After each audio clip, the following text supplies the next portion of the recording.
Hello hi welcome back to my channel. ಹಿಂದಿನ ರಾತ್ರಿನೇ ನಾನು ಇಲ್ಲಿ ಡಿಟಾಕ್ಸ್ ವಾಟರನ್ನು ಪ್ರಿಪೇರ್ ಮಾಡ್ಕೊಳ್ತಿದ್ದೀನಿ. ಒಂದು ಗ್ಲಾಸ್ ಜಾರಿಗೆ ಕುಡಿಯುವಂಥ ನೀರನ್ನು ಹಾಕಿ ಅದಕ್ಕೆ ಕುಕ್ಕುಂಬರ್, ಲೆಮನ್ ಸ್ಲೈಸು, ಪುದೀನವನ್ನು ಆ್ಯಡ್ ಮಾಡಿ ಇಡ್ತಿದ್ದೀನಿ. ಸೊ ಮಾರ್ನಿಂಗ್ ಅಷ್ಟರಲ್ಲಿ ಆ ವೆಜಿಟೇಬಲ್ಸ್ ಎಲ್ಲ ನೀರಲ್ಲಿ ಚೆನ್ನಾಗಿ ಇನ್ಫ್ಯೂಸ್ ಆಗಿರುತ್ತೆ. ಒಂದು ಬ್ಯೂಟಿಫುಲ್ ರಂಗೋಲಿಯೊಂದಿಗೆ ನೆಕ್ಸ್ಟ್ ಡೇನ ಶುರು ಮಾಡಿದೆ. ಹಾಗೆ ಇವತ್ತಿನ ಬ್ರೇಕ್ಫಾಸ್ಟ್ಗೆ ನಾನು ಇಡ್ಲಿ ಮತ್ತು ಚಟ್ನಿಯನ್ನು ಮಾಡ್ತಿದ್ದೀನಿ. ಈ ಸೂಪರ್ ಚಟ್ನಿ ದೋಸೆಗೆ ಆಗಲಿ, ಇಡ್ಲಿಗೆ ಆಗಲಿ, ವೈಟ್ ರೈಸ್ಗೆ ಆಗಲಿ ಬೆಸ್ಟ್ ಅಂದರೆ ಮುದ್ದೆಗೆ ತುಂಬಾ ಚೆನ್ನಾಗಿರುತ್ತೆ. ಸೊ ಈ ಚಟ್ನಿ ಹೇಗೆ ಮಾಡೋದು ಅನ್ನೋದು ನಿಮ್ಗೆ ಏನಾದರೂ ಇಂಟ್ರೆಸ್ಟ್ ಇದ್ದರೆ ಸೊ ಇವತ್ತಿನ ಲಾಂಗ್ ವಿಡಿಯೋದಲ್ಲಿ ನಾನು ಶೇರ್ ಮಾಡಿದ್ದೀನಿ ಚಟ್ನಿ ಹೇಗೆ ಮಾಡೋದು ಅನ್ನೋದನ್ನು.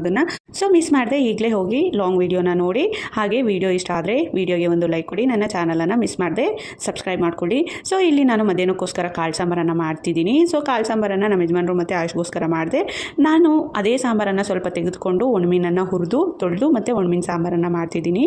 ನನಗೆ ತುಂಬಾ ಇಷ್ಟ ಈ ಒಣಮೀನು ಸಾಂಬಾರು. ನಮ್ಮ ಮನೆಯಲ್ಲಿ ಆಯುಷ್ ಮತ್ತು ನಮ್ಮ ಯಜಮಾನರು ಇಬ್ಬರು ಕೂಡ ತಿನ್ನೋದಿಲ್ಲ. ಸೊ ಹಾಗಾಗಿ ನಾನು ಸಪ್ರೇಟಾಗಿ ಸ್ವಲ್ಪ ಸಾಂಬಾರನ್ನು ತೆಗೆದುಕೊಂಡು ನನಗೋಸ್ಕರ ಒಣಮೀನು ಸಾಂಬಾರನ್ನು ಮಾಡಿದೆ. ಸೊ ಇದಿಷ್ಟು ಇವತ್ತಿನ ವ್ಲಾಗ್. Thank you, bye.